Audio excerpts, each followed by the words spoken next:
Narito na naman tayo para sa isang napaka-sweet at nakakakilig na love story nila Kalingap Edu at Ate Viancy.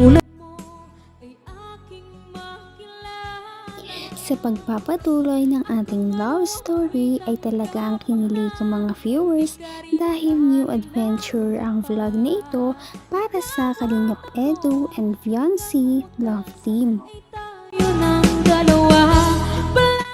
Napadalaw nga si Kalingap Edu sa bahay nila Viancy upang ipaalam siya dahil may pupuntahan nga sila noong araw na yon.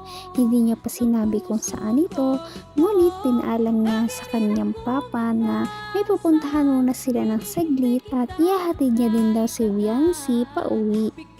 Pagkakita nga ni Viancy kay Kalingap Edu ay agad-agad siyang nagtanong kung okay lang ba ito. Dahil nga kakagaling lang ni Kalingap Edu sa sakit.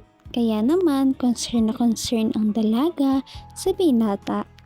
At dahil nga ilang araw silang hindi nagkita, namiss din nila ang isa't isa. Nagkasakit po ba ka? Nagkasakit?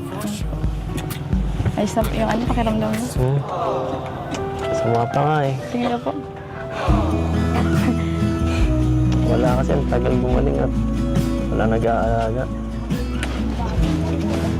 Sabi ko po kasi magpahinga po kayo. Magpahinga. Kahit anong pahinga, wala eh. Wala nagkikare. Pero, ewan ko ba? Pag nakikita kita, nagiging okay. Nagiging okay ako. Ikaw? Okay ka lang? Opo. Kumusta? Sabi nga ni Kalingap Edu na napakahirap nga daw talaga nung nagkasakit siya. Feeling niya daw talaga ay walang nag-care para sa kanya. Ngunit ngayon nakita niya na si Ate Viancy ay parang nawala lahat ng kanyang mga pag-aalala at sakit. Bigla ata siyang sumigla noong makita si Ate Viancy. Bigla ata siyang naging okay. Sandali pa nga nagbiruan si Kalingap Edu at si Viancy. Maya-maya ay pumunta na si Kalingap Edu sa papa ni Viancy upang magpaalam kung pwede bang mailabas sa isang date si Viancy para sa araw na iyon. Kinilig talaga ang mga viewers dahil talagang pumunta pa at nag-effort si Kalingap Edu na ipaalam si Viancy para lang makasama ito noong araw na iyon. Kita nga na parang kinabahan ng slight si Kalingap Edu, ngunit go na go pa rin. Kung i-ano muna si Viancy, ilabas, mapaalam sana. Kung pwede lang po. Ay, pwede lang po. Sige, salamat po. Mabilis lang naman po. Maano ka lang kami, mamamasya lang po. Okay na po to. Okay na. Mainit po eh. Kapagay. Kahit ano naman, okay. Tara. Tara na. I'm looking at you, I feel the tension. You know.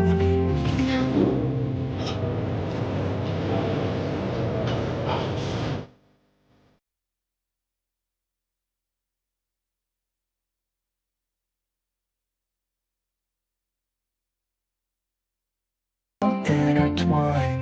I'm looking at you and I feel the tension. You know this. Pagdarating nga nila sa venue ay talagang nagulat si Viancy dahil hindi naman daw siya prepared na ganun pala ang date nila noong araw na yon. Dahil nga ito ay hindi pangkaraniwang date na kung saan ay kakain lang sila.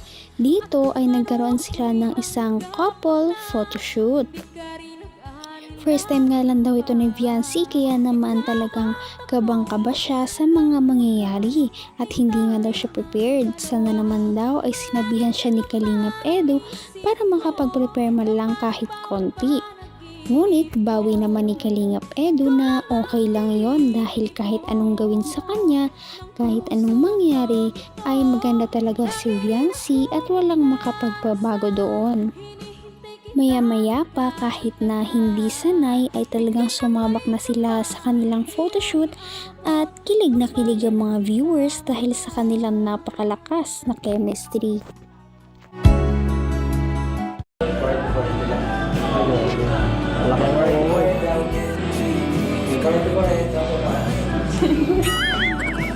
Ano na?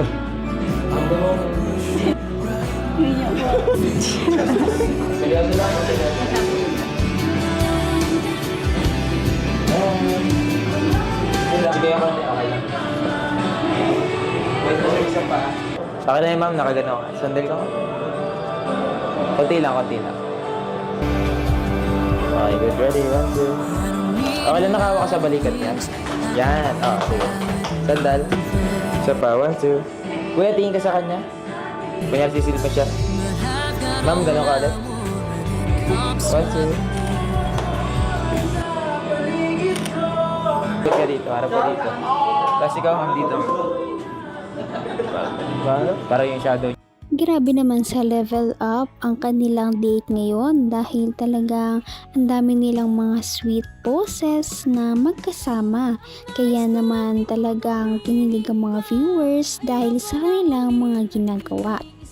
Sabi nga ni Kalingap Edu na first time daw niya na makaharap si Viancy ng ganoon kalapit, kaya kahit na hindi siya masyadong kinakabahan palagi ay talagang kinabahan siya kanina noong nag-photoshoot na sila. Ngunit dahil talagang parang may feelings na sila sa isa't isa ay parang na-enjoy naman nila ang mga photoshoot at ang mga fun na poses na kanilang mga ginagawa. Pinuri nga ni Kalingap Edu na napakaganda raw talaga ni Viancy kaya maswerte siya. Tama sa dibdib. Ito nasa harap. Yan, sa dibdib. Sa dibdib niya. Tapos ikaw si Mama Colin sa bayo. Sa bayo niya. Yan. Okay. Kunyari, ma'am, lapit ka ng konti. Parang aamin mo yung ilong. Yan. Okay. Parang aamin mo, kunyari, yung side. Yung side. Yung side. Side lang. Tapos hindi ako konti dito. Hindi madigat, ha? Parang aamin lang. Okay. Good na yan. Medyo sige na. Okay na. Silang po. Ganda ba? Hindi naiyak po ako sa inyo. Ulitin ka ba? Naiyak po ako sa inyo talaga. Nahiya ka sa akin. Sinisip ko na. Kala ko hinulangan ka. Hanggang dun lang muna. Bawal din. Pero grabe nakakaano ba? Ibang klaseng Talaga namang ibang klase nga talaga ang experience na yun para sa dalawa dahil kung sa natural na vlog ay talagang lagi silang magkalayo dahil nga nahihiya pa si Viancy sa kanya, ay doon wala talaga silang choice kundi magharap na dalawa. Kaya naman kinilig din talaga ang mga viewers sa kanilang mga kilig moments. Grabe talaga at parang silang sila na kung mag-post silang dalawa. Parang may label na. Pagkatapos nga ng kanilang photoshoot ay napansin nila na gabi na. Kaya naman sabi ni Kalingap Edu ay ihahatid na daw nila si Viancy sa kanila dahil para naman safe siyang makauwi. Kaya kahit pagod at gabi na ay hinatid nila si Viancy. magkano ba ito? 1, 2, 3, 4, 5. Ito, 5,000 galing kay Tita Emmy. Pang ano mo daw, packet money para sa... May pang ano na sa Palawan? Tanggapin mo. Wow! Para sa'yo. Salamat po. Sorry po. So gusto ko lang sabihin sa Viancy itong pinabibigyan Tita Pink Pro. May sasabihin lang po kami, Nay. Oo, para alam niyo rin po, Nay. Tita Pink Provido, di ba? Yung nagdagdag nung... Ay, nagbigay ulit po si Tita Pink Provido ng 100,000 po. Grabe. Opo.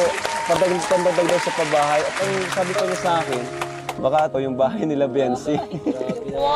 Opo, grabe si Tita Pink. Sobrang bait talaga, Tita Pink Provido. Thank you so much po, Kasi grabe ang pagmamahal nyo kay Viancy. Sobrang Grabe talaga at umulan na naman ng mga iba't ibang blessings galing sa iba't ibang tao at sponsors ang bahay ni Viancy. Kaya naman tuwang-tuwa ito at ang mama ni Viancy. Dagdag pa ang balita na sinabi ni Kalinga Prab na marami na naman nagdagdag ng talagang napakalaking halaga para naman sa bahay ni Viancy.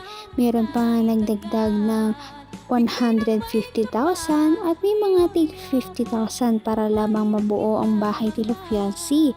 At hindi lamang yon dahil hindi lang ito first floor kundi gusto ng mga sponsors na magkaroon ng second floor ang bahay ni Viancy dahil napakabait naman talaga ni Viancy at deserve niya ang mga ito. Kaya naman sana ipatuloy natin silang suportahan at mahalin si Viancy, si Kalingap Edu at ang Kalingap team. Yan lamang at maraming salamat sa panonood.